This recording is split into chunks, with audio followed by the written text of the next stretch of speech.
Hey guys, तो यार मैं इस टॉपिक पे ना काफ़ी टाइम से बात करने के बारे में सोच रहा था। जब मध्य प्रदेश इलेक्शन हुए तब भी मैंने इस चीज़ पे थोड़ी सी बात करी थी, बट मुझे अब लगता है कि वो सेचुरेशन पॉइंट आ चुका है जहाँ पर हमें इस चीज़ के बारे में बात करनी ही पड़ेगी और बहुत ज़्यादा बात करनी पड़ेगी, क्योंकि यार अब हद हो गई है। हर एक पॉलिटिकल पार्टी अब वही मूव खेल रही है जो दिल्ली से शुरू हुआ था, जिसे स्टार्टिंग में प्रधानमंत्री खुद ने क्रिटिसाइज करा, फ्री की रेवड़ी कहा।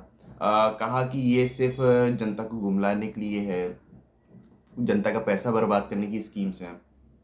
और उसके बाद अब वही वो काम वो खुद कर रहे हैं। ये इतना ज़्यादा हो चुका है ना कि अब पानी सर के ऊपर निकल चुका है। मतलब सच में इतना ज़्यादा हो चुका है। मैं बात कर रहा हूँ पैसे बांटने की स्कीम्स के बारे में। ये कहानी शुरू हुई थी सबसे पहले 2019 में। अगर आप लोगों को नहीं पता है तो कांग्रेस एक योजना लेके आई थी, न्याय योजना। न्याय योजना के बारे में जिनको नहीं पता है बता दूं। न्याय योजना यही योजना थी कि जो भी बेरोजगार है उनको हर महीने कुछ पैसा दिया जाएगा, बेरोजगारी भत्ता। और इस स्कीम की काफ़ी ज़्यादा तारीफ हुई थी। क्यों तारीफ हुई थी? क्योंकि उस टाइम इकोनॉमी जो था वो डाउनफॉल पे था। इसके कारण एक कंज्यूमर डिमांड क्रिएट करने के लिए, अगर आप डायरेक्ट पैसे ट्रांसफर कर रहे हो किसी व्यक्ति को, तो कंज्यूमर डिमांड ऊपर आएगा, जिससे इंडस्ट्रीज रन करेंगे तो जॉब डिमांड आएगा, जिससे एक साइकिल क्रिएट होगी, जिससे वापस से इकोनॉमी जो है ट्रैक पर आएगी। ये काफ़ी अच्छी स्कीम है। अगर इस तरह की स्कीम्स लाते हैं तो काफ़ी अच्छी है, अगर आप एक साइड देखोगे तो। क्योंकि अगर जिनको डायरेक्ट पैसे दिए जा रहे हैं वो काफ़ी गरीब लोग हैं। मतलब वो लिटरली गरीब लोग हैं, इसलिए उनको पैसे दिए जा रहे हैं। उनके पास खुद के खाने के पैसे नहीं हैं, वो खुद नहीं खा सकते, इसलिए उनको पैसे दिए जा रहे हैं कि आप खुद खरीद के खाओ। ताकि अब जब खरीदोगे तो जो बेच रहा है उसका भी प्रॉफिट होगा। जब वो बेचेगा तो वो कुछ कहीं और से खरीदेगा, जहाँ से वो खरीदेगा फैक्ट्रीज का फायदा होगा, फैक्ट्रीज का फायदा होगा तो एम्प्लॉयमेंट जनरेट होगी। तो ये एक साइकिल क्रिएट होती है। अगर आप अच्छे पॉइंट ऑफ व्यू से सोचने जाओगे तो ये इस तरह की स्कीम है कि कंज्यूमर डिमांड को इंक्रीज करना, जिसके लिए गवर्नमेंट खुद पैसा दे रही है। ये इस तरह की स्कीम्स होनी चाहिए। लेकिन अब क्या हो रहा है? अब डायरेक्ट पैसे का इतना ज़्यादा फ्लो क्रिएट कर दिया है। हर इंसान को पैसे देना है, हर महिला को पैसे देना है, हर बेरोजगार को पैसे देना है, इसको पैसे देना है, उसको पैसे देना है। इससे क्या होगा अल्टीमेटली? इससे एक तो हमारे देश की जो इकोनॉमी है उस पर बहुत गंदा इम्पैक्ट आने वाला है।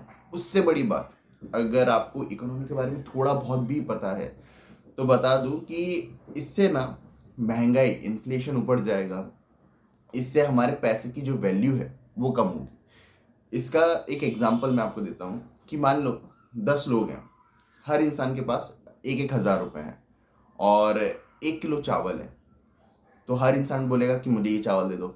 हर इंसान 10-10 हज़ार, एक एक हज़ार रुपये निकाल देगा। एक 11वां आदमी आता है, वो बोलता है मेरे पास 1100 रुपये हैं। तो वो दुकानदार क्या करेगा? वो 1100 रुपये में वो 1 किलो चावल दे देगा। अब वो चावल की कीमत कितनी होगी? 1100 रुपये। आप सबके पास तो एक एक हज़ार रुपये थे ना, आप सब तो अच्छे पैसे वाले फील कर रहे थे।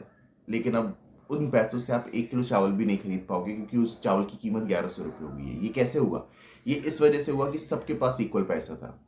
तो जो जब सबके पास इक्वल पैसा होता है तो महंगाई ऑटोमेटिकली ऊपर जाती है। अब क्योंकि हर एक स्टेट में गवर्नमेंट पैसा बांट रही है। फिर आप मध्य प्रदेश की बात करो, तेलंगाना में भी प्रोमिस किए गए, कर्नाटका में भी प्रोमिस किए गए हैं। महाराष्ट्र में तो खुला इतना ज़्यादा पैसा बट रहा है जिसका मतलब आप उम्मीद भी नहीं कर सकते हो। छत्तीसगढ़ में ये स्कीम्स चल रही है, दिल्ली में ये स्कीम्स चल रही हैं। आप कौन सा स्टेट उठा के देखोगे, हर जगह ये काम हो रहा है। और ये पैसा किसका जा रहा है? मज़े की बात पता है, ये पैसा हमारा जा रहा है। हर इंसान देश में, हर इंसान टैक्स देता है। लोग बोलेंगे डायरेक्ट टैक्स, इनडायरेक्ट टैक्स।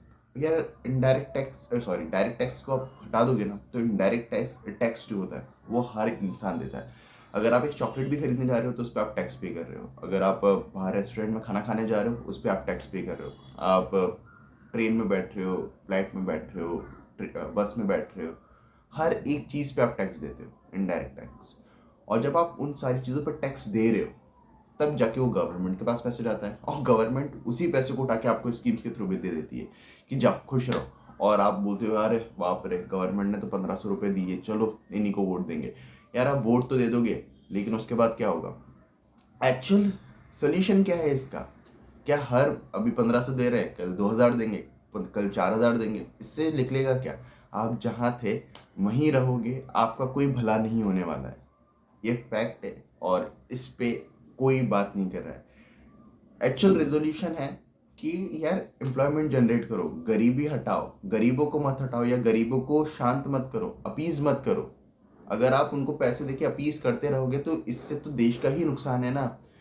कोई बोल रहा है 3 गैस सिलेंडर फ्री दूंगा, कोई बोल रहा है मैं 2,000 रुपये फ्री दूंगा, कोई बोल रहा है मैं ये कर दूंगा, कोई बोल रहा है मैं वो कर दूंगा। यार इंफ्रास्ट्रक्चर पे कोई बात नहीं कर रहा है, कोई एम्प्लॉयमेंट जनरेशन पे बात नहीं कर रहा है, कोई इकोनॉमी के डाउनफॉल पे बात नहीं कर रहा है, कोई भी बात नहीं करता है आज किसी भी स्टेट में।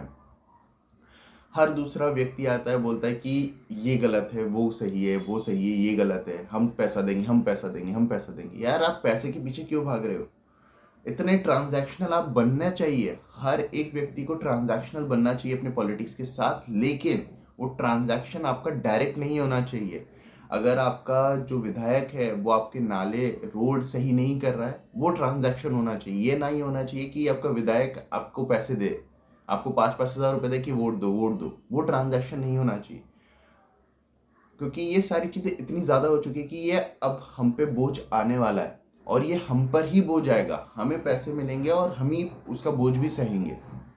क्योंकि आप खुद सोचो कि अगर आज 5,000 या 10,000 करोड़ रुपए गवर्नमेंट दे रही है लोगों को, तो वो कहाँ से आ रहे हैं? वो हमारी जेब से ही आ रहे हैं। कल को 15,000 करोड़ देंगे तो वो कहाँ से आएंगे? वो भी हमारी जेब से आएंगे। तो जहां हम 18% टैक्स दे रहे हैं वो कल 28% देंगे। इससे क्या फायदा होगा और इसके किसका फायदा होगा? आपको क्या लगता है? मैं ये नहीं बोल रहा हूँ कि ये स्कीम्स पूरी तरह से गलत है, मैं बिल्कुल भी नहीं मानता हूँ, क्योंकि ये हर एक चीज़ के दो साइड होते हैं, एक पॉजिटिव एक नेगेटिव।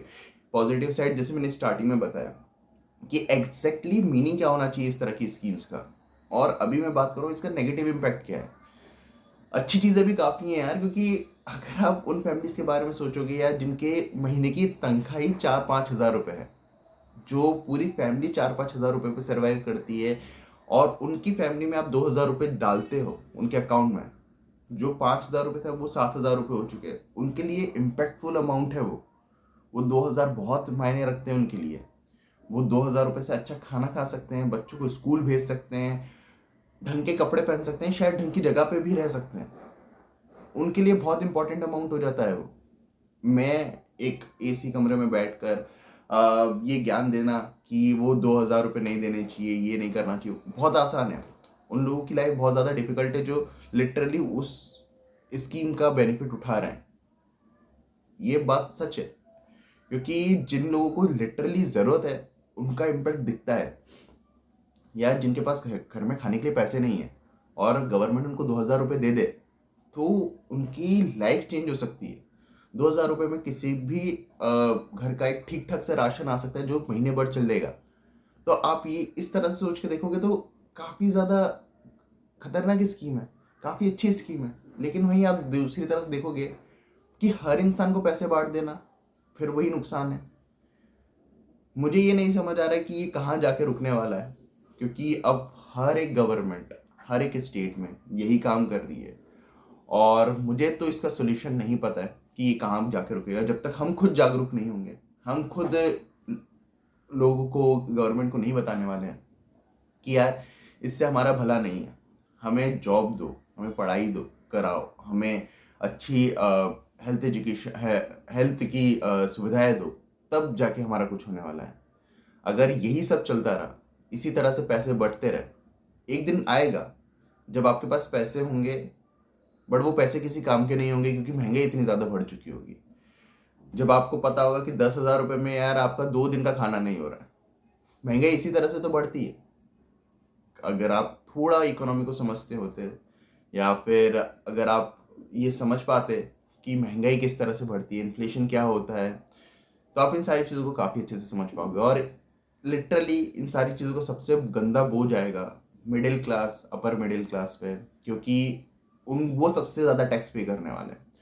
और क्योंकि वो सैलरीड होते हैं मैक्सिमम, तो उनका जो ग्रोथ होगा वो स्लो होगा, इन्फ्लेशन बहुत तेज़ होगा, तो अल्टीमेटली वो भी लोअर मिडिल क्लास में जाके लैंड करने वाले हैं। अब वो भी लोअर मिडिल क्लास में अगर लैंड कर गए तो टैक्स कौन देगा? डायरेक्ट टैक्स की जो बात हो रही है वो कौन देगा? यार इन सारी चीज़ों पे कोई बात ही नहीं कर रहा है, और इन सारी चीज़ों पे कोई बात करना चाह रहा है तो उसको बात करने नहीं दी जा रही है। मुझे नहीं पता कि आप लोग क्या सोच रहे होगे, क्या आपका थॉट प्रोसेस है। मैं जानना चाहूँगा जेन्युइनली कि आप क्या सोचते हो यार इन सारी चीज़ों के बारे में। मेरे तरफ से तो मैं अच्छा भी मानता हूँ और बुरा भी मानता हूँ इस तरह की स्कीम्स को। बाकी आप क्या सोचते हो मुझे कमेंट्स में ज़रूर बताना। बाकी मिलते हैं अगली वीडियो में, तब तक के लिए जय हिंद, जय भारत।